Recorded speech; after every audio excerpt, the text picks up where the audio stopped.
Virginia Tech University, Columbine High School, Marjory Stoneman Douglas High School. These are just some of the deadliest U.S. school shootings to date. Combined, over 60 young adults and students lost their lives in these 5 shootings. If that isn't a statistic which screams gun control now, then I don't know what is. How many innocent lives need to be lost before something changes in the requirements one needs to have when purchasing a gun? The problem with firearms does not lie within the fact guns are illegal. The problem lies within who is able to purchase the guns, in the fact that there are not stricter laws when purchasing a gun. I believe all of these shootings and massacres could have been avoided had there been more laws in place. Sung Hee Cho, a senior at Virginia Tech, had been diagnosed with severe anxiety disorder, even so far as having a Virginia Special Justice order him to seek treatment. But because he was not institutionalized, he was able to purchase firearms. Virginia Tech was unable to know about any of this due to medical privacy laws. Should he have been able to purchase a gun based on the sole fact he was institutionalized? No. Anyone who is selling firearms to civilians should be able to look up medical files, school files relating to personality and behavior, and previous criminal records. Could there have been something done which prevented this massacre? Yes. Eric Harris and Dylan Klebold, who called themselves the Trenchcoat Mafia, fired upon their fellow students at Columbine High School, as well as using firebomb attacks to distract firefighters. It's largely thought that Harris and Klebold were targets for bullying, leading to the massacre.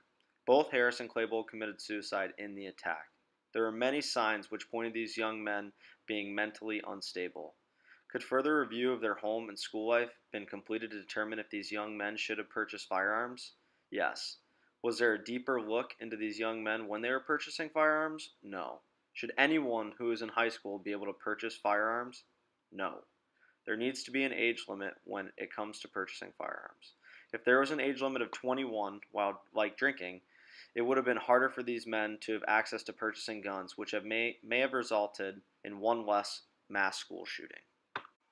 Finally, on February 14, 2018, teenager Nicholas Cruz opened fire at Marjory Stoneman Douglas High School with a semi-automatic rifle. Cruz had been expelled earlier in the year. He took an Uber to campus in the morning, entered the school, and began shooting. Cruz concealed himself in the crowd fleeing the school, but was later arrested and taken into police custody.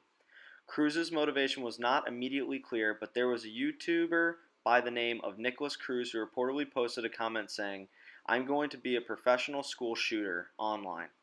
The issue with this case was the fact that authorities had been alerted to his behavior and yet nothing was done.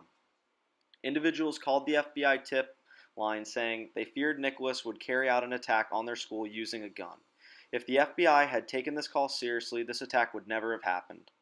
To whoever sold Nicholas the gun, they should have looked into his activity online, because if they had seen he wrote he was going to be a professional school shooter, they would have not sold him the gun. Personality, behavior, and information about expulsions within school records should have also been looked at before selling Nicholas any type of firearms.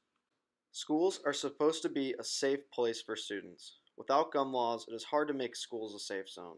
All of these massacres could have been prevented if there was any type of gun laws or background checks put into place. With these laws, we could have prevented the top 5 deadliest school shootings in the United States. One of the ways this topic affects me personally is my mother is a teacher, and I fear having her go to work knowing that there's no control over this subject and there's no control over the people who purchase these guns. It's something that really terrifies me every day.